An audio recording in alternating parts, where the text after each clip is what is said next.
Halo sobat semua, jumpa lagi dengan Denbagose Channel. Bagaimana kabar sobat semua? Sebelum kita mulai cerita ini, ayo silakan subscribe, like, komen, share dan nyalakan loncengnya untuk mendapatkan notifikasi terbaru ketika Mimin upload videonya. Bab 1198 menghancurkan Chimera. Prilly Hu menghela nafas panjang. Apa yang terjadi dengan tiga bersaudara dari keluarga Gong? Bagaimana mereka bisa menjadi seperti ini? Sebagai seorang dokter, Thomas Qin dapat melihat sekilas bahwa sekujur tubuh anak tertua Gong ini terbakar. Melihat tingkat kerusakan pada bagian sudut mata itu, sepertinya operasi plastik pun tidak mungkin dilakukan. Saat ini Prilly Hu memandangi Paman Gong, mengerutkan kening dengan bingung. Paman Gong, apa yang sebenarnya terjadi? Paman Gong menghela napas. Sorot matanya penuh kepahitan. Jika aku memberitahu seseorang bahwa ini adalah nasib buruk, apakah kalian percaya? Prilly Hu menggelengkan kepalanya. Tentu saja aku tidak percaya, pasti ada penjelasannya. Tiga anak dalam satu keluarga semuanya cacat, dan yang satu lebih serius dari yang lainnya, dan semuanya karena kecelakaan. Bagaimana bisa ada kebetulan seperti itu di dunia ini? Itu pasti sesuatu telah terjadi. Thomas Qin bertanya, apakah Paman Gong menyinggung dewa? Paman Gong melirik Thomas Qin, dengan sedikit persetujuan di wajahnya. Sepertinya pemuda ini memang memiliki beberapa kemampuan, dia bisa mengatakan kebenarannya hanya dalam satu kata. Paman Gong mengangguk, sekitar 10 tahun yang lalu, ketika ibu mereka masih hidup, dia suka membeli batu giok. Saat itu, dia kecanduan perhiasan dan menghabiskan banyak uang. 10 tahun yang lalu, kondisiku tidak begitu baik, dan aku tidak tahan terhadap pemborosan seperti itu, jadi aku sering bertengkar dengannya tentang membeli batu giok. Belakangan, aku gagal berbisnis. Kebetulan dia membeli banyak batu giok dari Yunan. Aku marah dan bertengkar dengannya di jalan. Saat itu ada di atas jembatan, dan dia dengan senang hati mengeluarkan sebuah chimera dari kotak, dan mengatakan kepadaku bahwa dia mengundangnya untukku, untuk mendatangkan kekayaan dan mengusir roh jahat. Aku sedang marah pada saat itu, dan dalam amarah, aku mengambil chimera itu dan melemparkannya ke tanah. Batu giok chimera itu dihancurkan olehku dan jatuh dari jembatan. Elbu mereka juga dimarahi olehku, dan setelah itu tidak pernah membeli batu giok lagi. Akhirnya, ibu mereka meninggal karena kanker payudara di tahun kedua. Segera setelah itu, anak ketiga buta, anak kedua pincang, dan anak yang paling tua tubuhnya terbakar. Keluarga kami seperti dikutuk dan tidak pernah memiliki kehidupan yang baik lagi. Tapi yang aneh adalah bahwa tidak satu pun dari karma ini jatuh padaku. Aku lebih memilih jika itu jatuh padaku, mengapa anak-anakku yang harus menanggungnya? Saat dia berkata, Paman Gong menutup wajahnya dengan penuh penderitaan, air mata mengalir dari matanya. Kasihan orang tua di dunia ini, rasa sakit yang ditunjukkan Paman Gong di sini jelas bukan pura-pura, Paman Gong benar-benar menderita.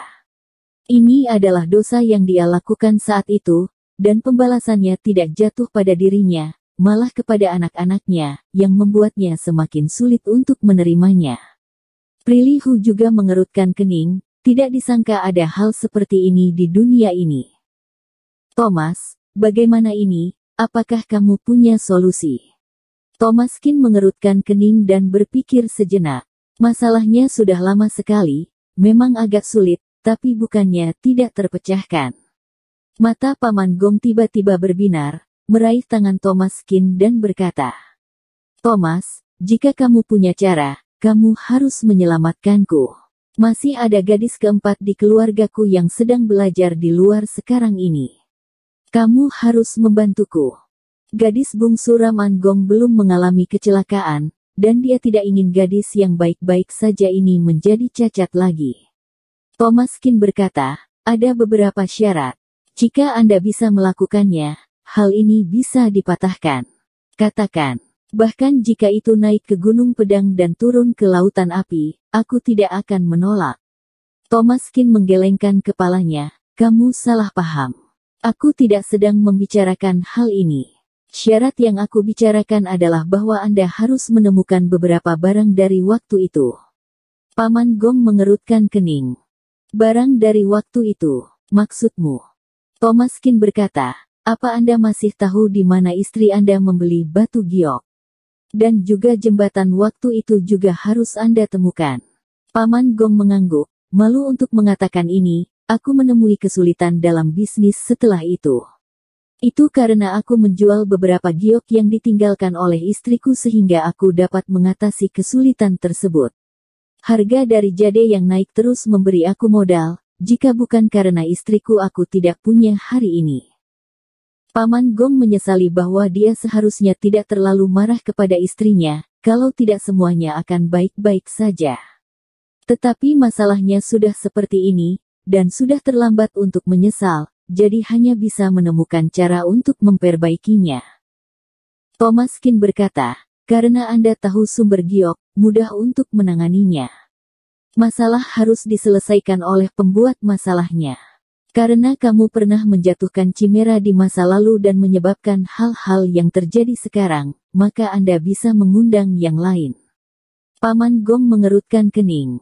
Tapi aku sudah mengundang banyak Chimera sebelumnya. Ada puluhan Chimera besar dan kecil di rumahku. Kamu bisa pergi ke rumahku dan melihat-lihat, tapi tidak membaik. Thomas Qin berkata, Chimera tidak semudah itu untuk diundang. Begini saja, aku akan pergi denganmu. Oke, kalau begitu merepotkan Tuan Qin lagi. Thomas Qin mengikuti Raman Gong ke toko batu giok tempat istrinya membelinya, dan memilih sebuah Chimera. Thomas Qin membawanya untuk memilih Chimera dengan cara yang sangat sederhana. Setelah memasuki toko perhiasan, dia memberitahu manajer toko untuk menyimpan semua label harga Chimera. Dengan status Paman Gong, dia pasti memilih perhiasan yang mahal. Seperti kata pepatah, Anda mendapatkan apa yang Anda bayar. Orang zaman sekarang mempunyai konsep pemikiran seperti ini, dan itu benar. Beberapa barang mahal dan ada alasan mengapa harganya mahal. Tapi benda-benda seperti Chimera berbeda, harganya berbeda, hanya karena perbedaan bahan dan pengerjaannya. Objek spiritual bukanlah semakin mahal semakin bagus. Ada banyak objek spiritual yang harus berdasarkan jodoh tatapan mata, ada Chimera yang sangat mahal, tetapi kamu mungkin tidak menyukainya, dan ada juga yang sangat murah, tetapi dalam sekilas kamu langsung menyukainya. Inilah jodoh tatapan mata. Orang memilih giok, dan giok juga memilih orang. Oleh karena itu, jika memilih untuk tidak melihat harga, itu adalah pilihan terbaik untuk memilih barang favoritmu. Dengan kekuatan Paman Gong, setelah memasuki toko perhiasan, tentu akan ada orang yang spesial untuk melayani dan langsung seluruh memesan tempat. Pegawai toko segera menghilangkan semua label harga dan membiarkan Paman Gong memilih. Segera, Raman Gong memilih sebuah Chimera, yang terlihat cukup bagus. Berapa ini? Thomas Qin menggelengkan kepalanya. Karena kamu suka, jangan lihat harganya. Paman Gong juga tidak butuh uang, jika berlebih bayarnya, sumbangkan saja sisanya. Raman Gong tercengang dan mengerti maksud Thomas Qin. Dia langsung menggesek 1 juta yuan, dan jika lebih, dia menyumbangkannya ke sekolah dasar harapan. Thomas Qin tidak ingin Paman Gong melihat harganya, karena Raman Gong adalah seorang pengusaha dan telah membeli banyak giok Chimera selama bertahun-tahun, dan pasti ada yang harganya sangat mahal di antaranya. Begitu dia menemukan bahwa yang baru saja dia pilih tidak semahal yang di rumah, dengan pola pikir seorang pengusaha, dia tentu akan merasa bahwa yang ini tidak begitu baik di hatinya. Begitu ada celah seperti itu, hubungan spiritualitas antara dia dan Chimera ini akan sangat berkurang, dan efeknya juga akan sangat berkurang. Benar saja, setelah menghabiskan 1 juta yuan, Paman Gong tidak bisa meletakkannya dan sangat menyukai Chimera ini. Ada sebuah patung Guanyin di pintu masuk toko perhiasan, dan air mengalir di bawah Guanyin. Paman Gong mencuci bagian dalam Chimera dan berkata, ini diajarkan oleh penjaga toko sebelumnya, mengatakan itu demagnetisasi. Chimera ini diletakkan di dalam meja pajangan, banyak orang yang menyentuhnya setiap hari. Wajar saja banyak medan magnet pada tubuhnya, sehingga perlu dilakukan demagnetisasi. Bersambung. Terima kasih kepada kalian yang telah menonton video ini. Jangan lupa tekan tombol subscribe-nya dan nyalakan notifikasinya untuk mendapatkan video-video seru lainnya dari channel Denbagose.